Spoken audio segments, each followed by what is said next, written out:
Electricity has been moving in the world since clouds first formed on Earth. Lightning is a form of electricity. It's electrons moving from one cloud to another, or jumping from a cloud to the ground. As a species, we watched this, we observed it, and then we learned how to harness it through circuits. Understanding electricity and circuits, which are such a big part of our lives, starts by understanding something very small, the atom. Everything in the universe is made of atoms. Every star, every tree, every animal, the human body is made of atoms. Air and water are too. Atoms are the building blocks of the universe. Atoms are also so small that millions of them would fit on the head of a pin. Atoms are made up of even smaller particles. The center of an atom is called the nucleus. It's made of particles called protons and neutrons. The protons and neutrons are very small, but electrons are much, much smaller. Electrons move around the nucleus at a great distance from the nucleus. If the nucleus were the size of a tennis ball, the atom would be the size of the Empire State Building. Atoms are mostly empty space. Electrons are found in the invisible clouds on energy levels. They're held in these levels by an electrical force. The protons and electrons of an atom are attracted to each other. They both carry an electrical charge. Protons have a positive charge, and electrons have a negative charge. The strength of the positive charge of the protons is equal to the negative charge of the electron. Opposite charges attract, holding the atom together. Electrons require energy to be able to escape their attraction to the nucleus. Electrons closer to the nucleus require more energy to be removed from the atom than those further away from the nucleus. If these outer electrons get just a little extra energy, they can escape to other atoms. When the movement of electrons is in mostly one direction through an object, the movement is called electricity. Conductors and insulators pass along these electrons differently. Conductors are the types of materials that have electrons held loosely in their outer energy levels. Because they're held loosely, they can be pushed along easily. That means electrons flow very easily, passing along that negative charge. These are materials like metals, silver, copper, and electrolytes such as salts. On the opposite end is insulators. Insulators hold on to their electrons very tightly in those inner energy levels. That means they're very hard to push along. It takes a lot of energy, so electrons do not flow very easily. This prevents electrons from flowing.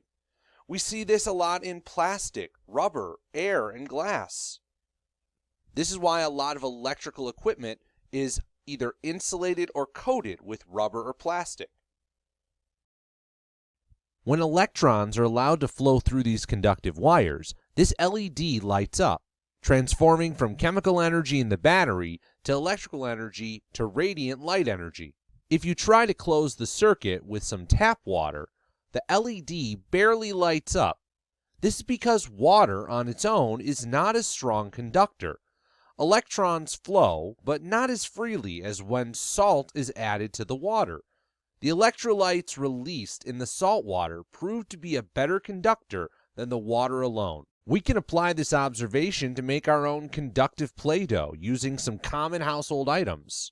All you'd need is some flour, lime or lemon juice, vegetable oil, food coloring, salt, and some tools to mix them up. I'm going to mix up 1 cup water, 1 cup flour, 1/4 cup salt, 9 tablespoons lime juice, and 1 tablespoon vegetable oil. You're essentially creating solid salt water that will allow the electrons to flow freely.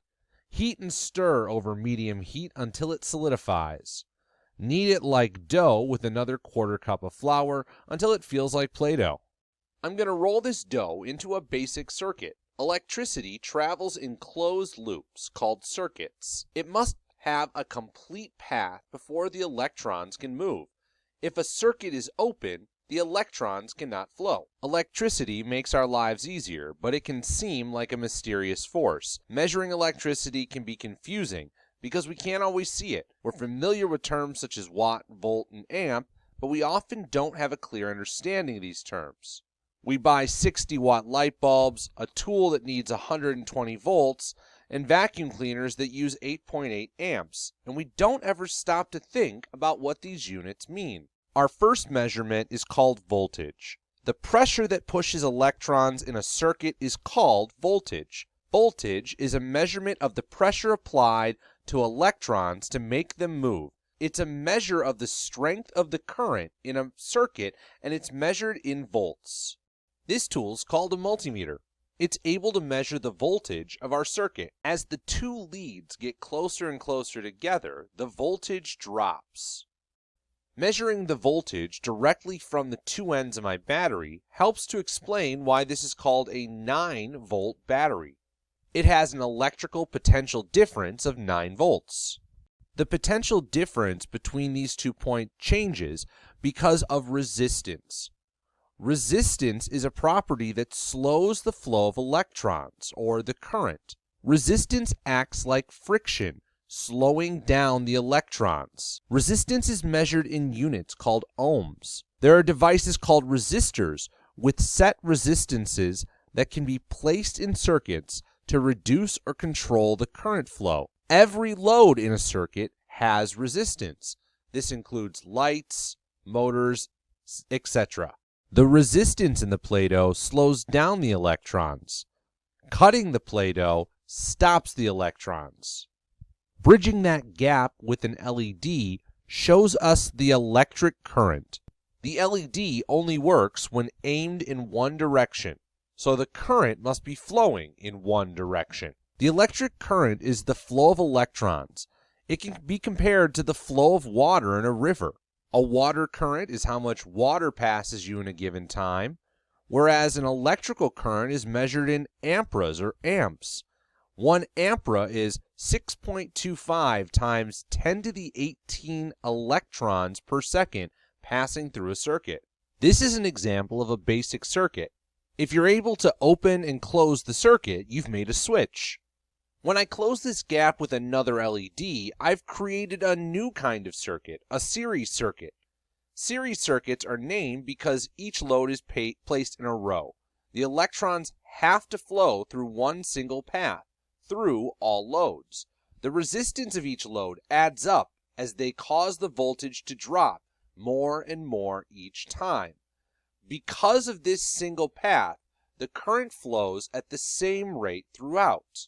If you add more loads, notice that the brightness of the LEDs drops. The current acts like a highway. If you add more tollways, the traffic slows down. Removing any of these LEDs stops the flow of electrons, and the whole circuit dies. Electrons travel through a path of least resistance, so if I add a line of Play-Doh here, the electrons will go through it instead of the LED. If I add an LED to this new Play-Doh, I've created a parallel circuit. Parallel circuits are named as such since electrons follow multiple or parallel paths, not just one. Since electrons can travel through multiple paths, the voltage is always the same or constant across each load.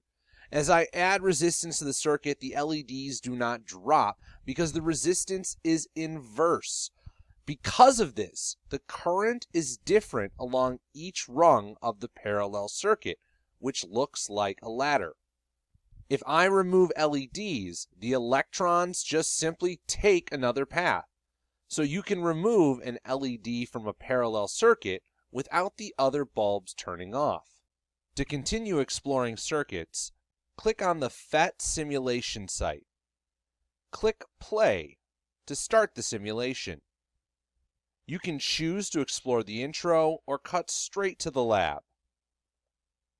In the lab, you'll see a series of parts and tools that you can use to explore circuits. For example, I can use 2 light bulbs, a battery, and wires to make a series circuit. All I need to do is create one continuous path from each light to the next, making one path for my electrons to follow.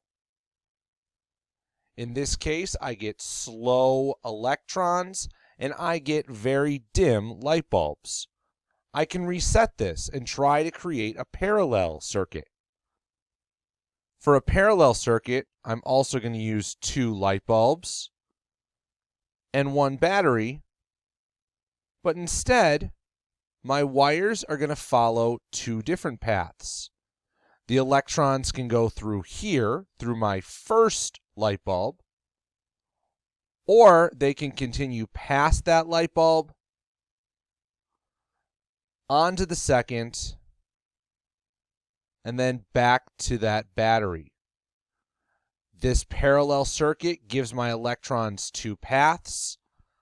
I see 2 different currents, and I see a much brighter pair of bulbs because both light bulbs are receiving the same voltage.